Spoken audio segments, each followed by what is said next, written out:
Habari, mimi ni Yusuf Sadik, ni mwanachuo kutoka Taasisi ya Sanaa na Utamaduni Bagamoyo katika Taasisi ya Sanaa za Maonesho na Ufundi.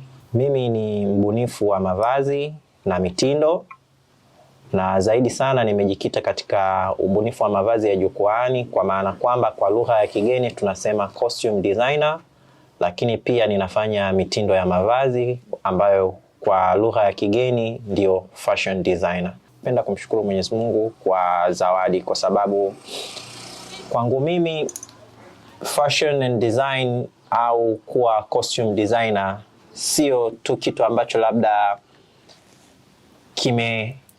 nimekikurupukia au kimejitokeza tu. Kwangu mimi hii ni zawadi ambayo nimepewa na Mwenyezi Mungu tokea utoto wangu mpaka hapa nilipofikia. Japo kwa hapo nyuma nilikuwa sijaweza kujitambua kwamba nina kipaji hicho, mpaka alipotokea mtu mmoja ambaye ni mtu muhimu sana katika maisha yangu, anaitwa Henry Mwaijonga. Huyu alikuwa ni shemeji yangu na yeye ndo mtu wa mwanzo kuweza kuvumbua kipaji changu. Thereafter aliweza kunicoach namna ambavyo ninaweza kuendeleza kipaji changu. Alijitoa kwa hali na mali, hata smartphone yangu ya kwanza yeye ndo mtu wa kwanza kuninunulia na kuweza kunielekeza namna ya kutumia mitandao ya kijamii, kuweza kuwafuatilia wabunifu maarufu. Mfano, nimekuwa nikimfuatilia sana Sheria Ngoi na nimekuwa nikimfuatilia na kumtumia kama inspirational wangu. Kitu kikubwa ambacho kiliweza kunivuta zaidi katika sanaa hii ya ubunifu wa mavazi na mitindo, mbali na kwamba ni kipaji ambacho nimebarikiwa na Mwenyezi Mungu, ni vile ambavyo nikiona kazi tofauti za kisanaa zinavyofanywa, lakini pia namna ambavyo mazingira yamekuwa yakiwa chagizo kuu hasa katika swala zima la ubunifu wa mavazi. Kwa mantiki hiyo ni kwamba nimekuwa nikivutwa sana na mazingira, lakini nimekuwa nikivutwa sana na vile watu jinsi wanavyovaa, wanavyopendeza, na kazi mbalimbali za wabunifu kutoka Tanzania na Afrika kwa ujumla na hata ulimwenguni kote. Hivyo ndo vitu hasa vikuu ambavyo vimeweza kunifanya mimi kuweza kujikita zaidi katika sanaa ya ubunifu wa mavazi na mitindo. Sana ninapenda kubuni mavazi ambayo ni ready to wear, wanasema tayari kwa kuvaliwa, ambayo katika masuala ya fashion ndo kwa lugha yetu sisi watu wa fashion tunaita ready to wear, ambapo ready to wear ni mavazi ambayo kwanza yanakuwa yanaenenda na trendy, lakini pia ukiachana na trendy ni mavazi ambayo yanakuwa ni yako katika matumizi ya kila siku. Kwa hiyo inapelekea kwamba mtu kuweza kujipatia kipato cha kila siku, tofauti na mavazi ambayo ni costume au tunaita mavazi ya jukwaani kwa Kiswahili, kwa sababu ni mavazi ambayo huvaliwa kwa wakati maalum tu. Mfano, wasanii wanapopanda jukwaani kwenda kufanya performance, mavazi wanayoyavaa pale sio fashion peke yake, ni costumes ambazo ni mavazi maalum ambayo yatavaliwa kwa wakati maalum na sehemu maalum. Uwezi ukasema leo hii, mfano tuchukulie mavazi, labda tuseme umetengeneza vazi la kamba, ukasema kwamba mtu atumie vazi la kamba kama vazi lake la kila siku katika maisha yake, utakuwa ni uongo. Lakini pia ninapenda sana kutengeneza mavazi ambayo ni creative, kwamba mavazi ambayo yatakuwa na upekee na utofauti zaidi, kwamba sipendi kutengeneza tu kitu ili mradi kwamba kimetengenezwa.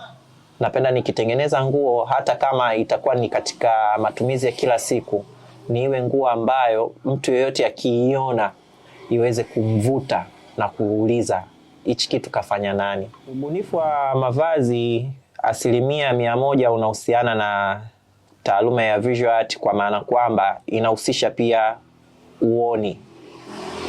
Kazi yoyote ya kisanaa ambayo utatumia macho kuweza kuiona na kuichanganua katika ufahamu, basi hiyo ni visual art. Kwa mantiki hiyo, tunafahamu ili mtu aweze kuonesha vazi lake ni 100% inahusisha macho. Ndio maana tunasema kwamba hata katika sanaa ya ubunifu wa mavazi na mitindo na yenyewe inaingia katika kipengele cha visual art kwa sababu inahusisha uoni.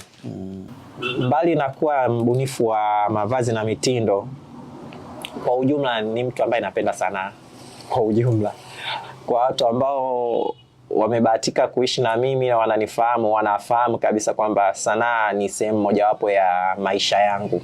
Katika upande wa masuala ya ubunifu wa mavazi na mitindo, sanaa hii pia kwa nchini kwetu hapa Tanzania kwa miaka ya hivi karibuni imeweza kupiga hatua kubwa sana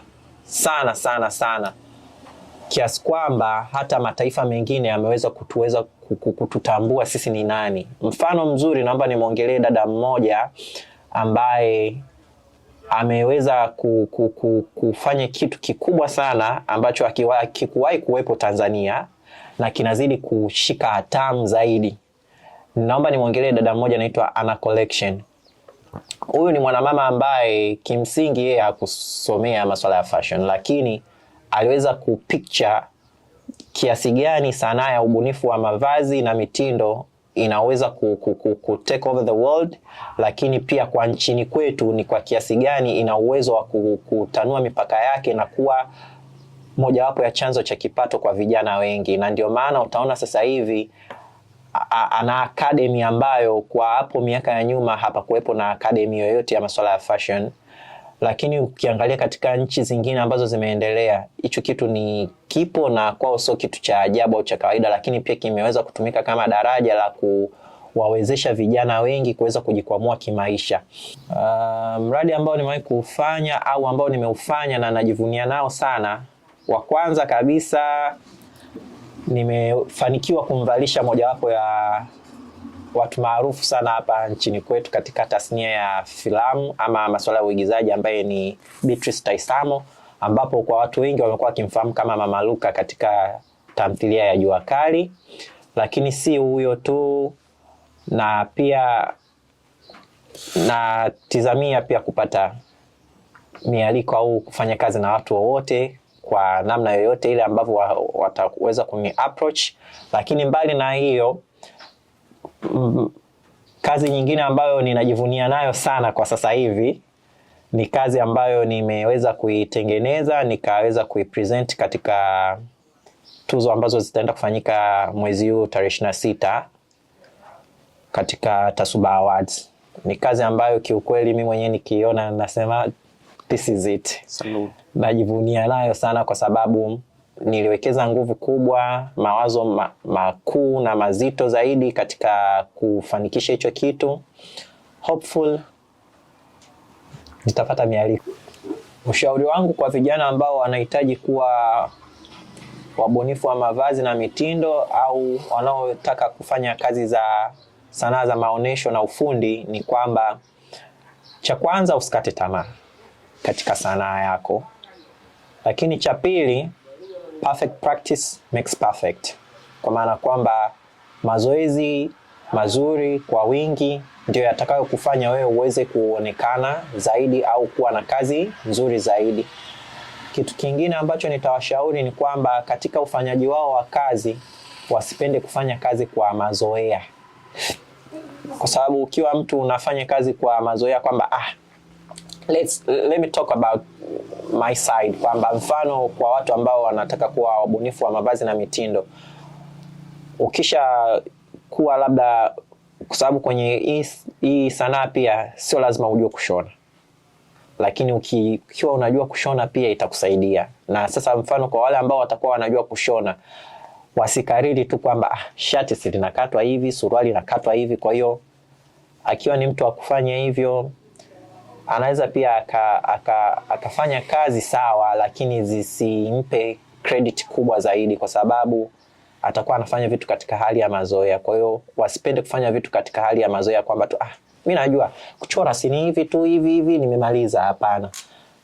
Kaa chini, umiza akili, try to think hard, try to think deep, come with the massive major idea ambayo hata ukija ukipresent hivi mtu akiiona, ukimwambia hichi kitu mimi nakiuza labda milioni, anakuwa hapindui.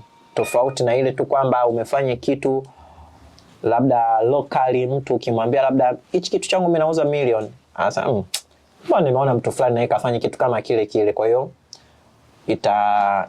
itamshusha. Badala yake afanye vitu katika hali ambayo si ya mazoea, afanye vitu katika hali ambayo akikiona mtu yoyote hivi pap, na hata akimtajia dau lile, mtu anakuwa apindui.